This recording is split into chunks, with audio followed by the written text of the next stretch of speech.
পরিবারের সাথে ঈদ আনন্দ কাটিয়ে রাজধানীতে ফিরছেন কর্মজীবী মানুষ। কমলাপুর রেল স্টেশনে ঢাকায় ফেরা যাত্রীদের উপচে পড়া ভিড়। ঈদ মানে গ্রামে যেতে হবে মাস্টারি, সবার সাথে মিশে একসাথে নামাজ পড়া। গ্রামের যে পরিবেশ এখানে আসলে না গেলেই নয়। এবারে ঈদটা ব্যতিক্রমভাবে অনেক ভালো কেটেছে।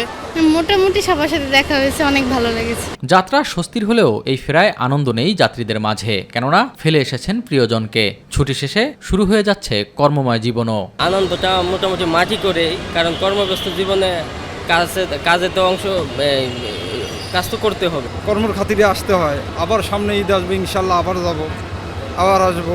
এটাই জীবন, আসলে এইভাবেই জীবন। ট্রেনটা প্রায় 1 ঘন্টা লেট হচ্ছে আমাদের, কিন্তু অনেক স্বস্তি শহরে আসছি ইনশাল্লাহ।